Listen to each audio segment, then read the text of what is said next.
All right, let's look at the quote here. Here it is. Defense wins championships.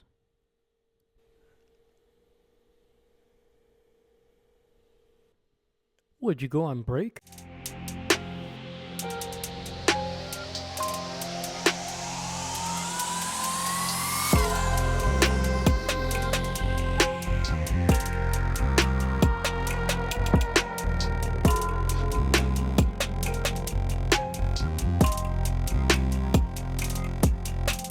All right, and welcome back, everybody, to another power ranking video here at I'm Not a Coach. I'm your host, Dave Huerta. Thank you so much for joining us, and what a wild Week 14 it was in the NFL. We had some teams take the lead in their division. We had almost a few upsets. Most of the defenses in the NFL decided to take the weekend off. But most importantly, the playoff picture is becoming more and more clear. So let's talk about some of these teams as we head into Week 15 of the NFL season. So first, we have the honorable mentions, and that is the 49ers and the LA Chargers. First, we'll talk about the Chargers here, coming off a tough 17-19 loss to their division rival, the Kansas City Chiefs. The Chargers had opportunities throughout the game to be able to pull away, but they just couldn't get it done there at the end, allowing the Chiefs to be able to get into field goal range and kick what ended up being a game-winning field goal that knocked them down to 8-5. They are still safe in the playoff spot, but the division title has gone to the Kansas City Chiefs. So what worked and what didn't work for the Chargers? Unfortunately, their offense just could not get going. Herbert's unable to really get the ball down the field consistently, and on top of that, their running game without J.K. Dobbins is not going to be able to carry this offense. But the good news for the Chargers, one, that defense continues to play at a high rate, only giving up 19 points. That is more than enough for the Chargers to be able to get victories down the stretch, and I do believe that they're going to be able to punch their ticket into the playoffs. Right now, they just need to get healthy and figure out what they can do with that offense to make sure that they can get back on track and start playing some winning football on that offensive side of the ball. Next, we have the 6-7 San Francisco 49ers. They are coming off a dominant 38-13 victory over the Chicago Bears. Anytime you're putting up nearly 40 points and can hold a team to under 2 touchdowns, that is going to be a very good week for you, and that can give you some momentum heading into the final stretch. Plus, that offense looked very explosive even without their top 2 running backs. Kyle Shanahan said, to heck with the running game, we're just going to chuck it and see what happens, and they ended up getting the ball down the field and getting a lot of points in this game, and that shows that the 49ers are not dead in the playoff race. All right, let's get to the top 10 with our first team, and that is the LA Rams, who are coming off a massive 44-42 victory over the Buffalo Bills. This game was absolutely wild. To say that both of these defenses struggled would be an understatement. There was not a single turnover in this game that was caused by the defenses. No interceptions, no fumbles, and on top of that, neither of these teams were able to get a sack. But that is not why the Rams are all the way at 10 here. The reason they're here is because that offense was phenomenal throughout the entire game against a really tough Bills defense that has been playing a lot better over the last 2 months. The Rams offense was able to score on 6 of their 8 drives, but I don't want to leave the defense completely out in the cold. They did force the Bills to punt on back-to-back drives to end the second quarter and to start the third, and that did allow this Rams offense to stretch that lead to 17 points in that third quarter. And with that victory over the Bills, the Rams are actually just half a game behind the Seahawks. If both of these teams can win their next 3, that's going to set up a Week 18 matchup that will decide who will win this NFC West. Next, at number 9, we have the Tampa Bay Buccaneers after a victory over the Las Vegas Raiders 28-13. Baker Mayfield was a little bit up and down, throwing 3 touchdowns and nearly 300 yards. Baker was really able to spread that ball around. It seems like most of these receivers and their tight ends are really starting to gel well together. Baker also threw 2 interceptions and lost a fumble during this game. This offensive line was not at its best, giving up 4 sacks against the Raiders. Luckily for the Buccaneers, their running backs were phenomenal, racking up over 140 yards on the day and keeping them in very manageable down and distance despite some of the inconsistencies in the passing game. Talking about this defense, they did a phenomenal job against 2 quarterbacks, Aiden O'Connell, who ended up leaving this game with an injury, and that brought brought in Desmond Ridder. Both quarterbacks were held to under 110 yards, and the Raiders were unable to run the ball, only getting 91 on the day. So while the Atlanta Falcons are falling apart, the Buccaneers seem to be finding their rhythm on offense, winning 3 consecutive games to propel them to the top of the division, and that is why the Buccaneers are currently number 9 on the power rankings. Next, at number 8, we have the Kansas City Chiefs. The 12-1 Kansas City Chiefs have wrapped up the AFC West for the 9th consecutive year, and with the Buffalo Bills losing this week, the Chiefs are on track for the number 1 seed in the AFC. So let's talk about the game. The offense did not look great. Isaiah Pacheco really unable to get things going. Patrick Mahomes missing throws throughout most of the game. A lot of the credit does go to that Chargers defense, but it wasn't just the running game and the passing game that struggled. This offensive line continues to be the Achilles heel of this offense, giving up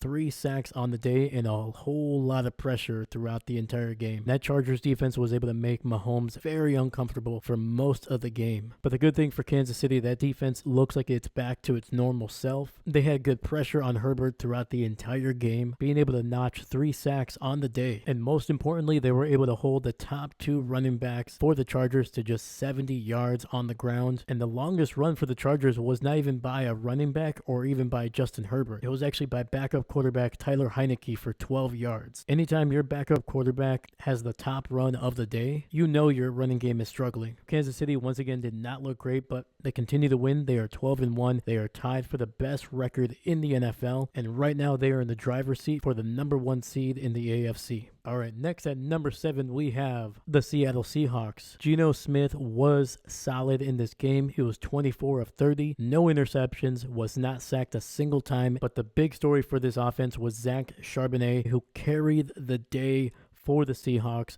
with 134 yards on the ground, getting into the end zone twice and averaging over 6 yards per carry. And the Seattle defense also got in on the fun, as they were able to notch 2 sacks in this game, and they were able to get their hands on 2 interceptions in the first quarter to be able to put themselves in great position early in this game. Plus, on top of the 2 interceptions, they were able to defend 9 passes, and they were making life tough for the Arizona receivers and tight ends, which was a big reason why they were able to hold Kyler Murray in this offense to just 18 points on the day. And they are 8-5, and they are riding a 4-game winning streak. And while the rest of their schedule is a little bit tough, but if they can split their games, including a win over the Rams, I believe this team is going to punch their ticket to the playoffs and win the NFC West. All right, next at number 6, we have the Pittsburgh Steelers. This Steelers offense was not spectacular, but they were efficient through the day. Russell Wilson threw for 158 yards, threw a pair of touchdowns, no interceptions, and this offensive line kept him relatively clean with just 1 sack on the day. Plus, Harris and Warren were able to combine for 100 yards on the ground, giving this offense, who was without one of their best receivers in George Pickens, the ability to get chunks of yardage and move the chains and get into scoring position on a consistent basis. And this Steelers defense sacking Jameis Winston 3 times and getting 2 interceptions and a forced fumble, and they were able to hold Nick Chubb to just 48 yards on the ground. And this Cleveland offense could not move the ball down the field, just going 2 for 13 on 3rd down. After giving up 38 points to the Bengals a week ago, this is the type of game that this Pittsburgh defense needed, because they have to face the Eagles and the Ravens on the road, and both of those offenses are significantly better than what they have in Cleveland right now. All right, let's keep it rolling with the number 5 team here, and that is the Green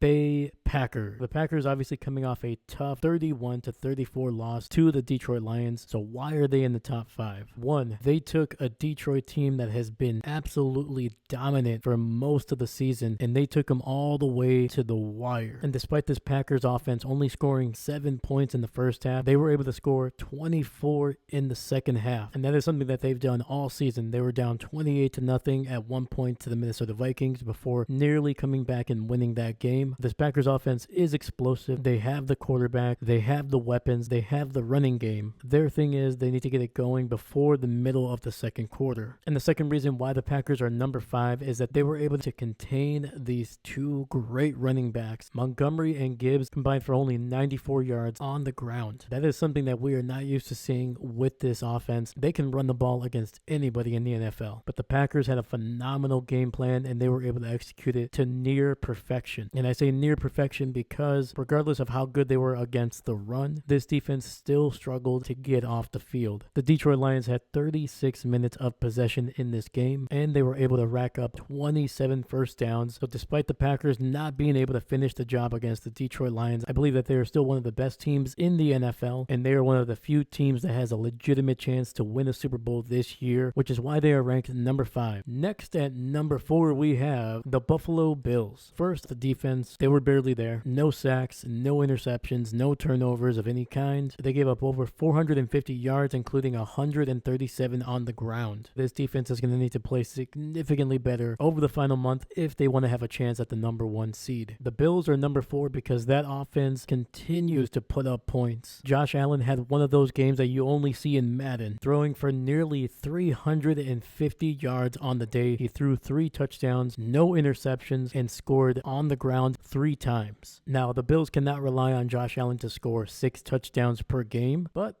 it is nice to know that he can do it, and this team has always been tied to the success of Josh Allen, especially this season. But until Josh Allen can no longer do what he does on a weekly basis, this Bills team is always going to be one of the top teams in the NFL. Next at number 3, we have the Philadelphia Eagles, who are coming off a very sweaty 22-16 victory over the Carolina Panthers. Did Jalen Hurts and this passing game look amazing? No, they looked pretty bad. Throwing the ball for only 108 yards, they did score 2 touchdowns and no interceptions were thrown, but this offensive line needs to do a lot better in pass protection as they gave up 4 sacks against the Carolina Panthers. Thankfully for the Eagles, Saquon is continuing on his MVP campaign as he was able to rack up 124 yards on the ground. And for this Philly defense, they didn't have their usual dominant performance, only able to bring down Bryce Young 1 time throughout the entire game, but they were able to pick him off, and for the most part were able to keep the Panthers passing game in check to be able to secure their 11th win. And with 3 division games to finish off the season, the Philadelphia Eagles have a great opportunity to wrap up the division before the new year hits. All right, next at number 2, we have the Minnesota Vikings, who are currently 11-2 and are coming off a huge 42-21 victory over Kirk Cousins and the Atlanta Falcons. The Minnesota Vikings had the most dominant victory of the week. Sam Darnold able to throw for nearly 350 yards through 5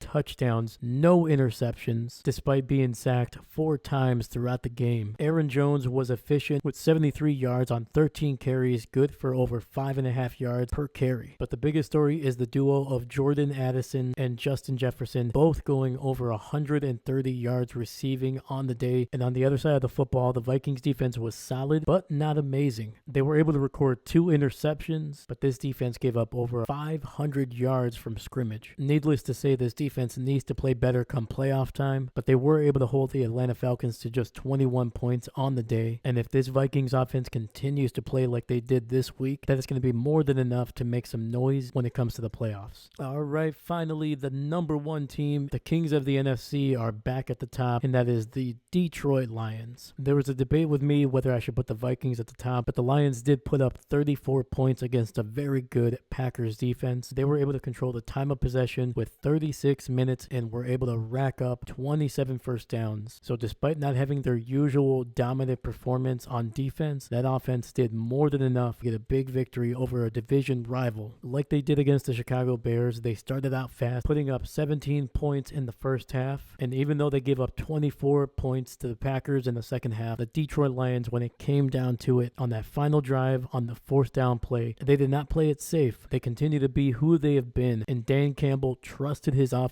trusted his guys to make sure that this Packers offense did not get a chance to tie the game at the end. And despite the Packers being able to take away their running game, the Lions did not panic. They did not try to change who they were. They stayed the course and they stayed aggressive. The Lions sent a clear message to the NFL that they have zero fear and that they're going to play their own brand of football regardless of what happens. And that is why the Detroit Lions are the number 1 team once again. All right, that is it. That is the power rankings heading into week 15. Let me know what you think. Am I right? Am I wrong? Let me know in the comments below. Thank you once again. Please make sure you like and subscribe. It does help out the channel. I'll catch you guys later. My name is Dave, and I'm not a coach.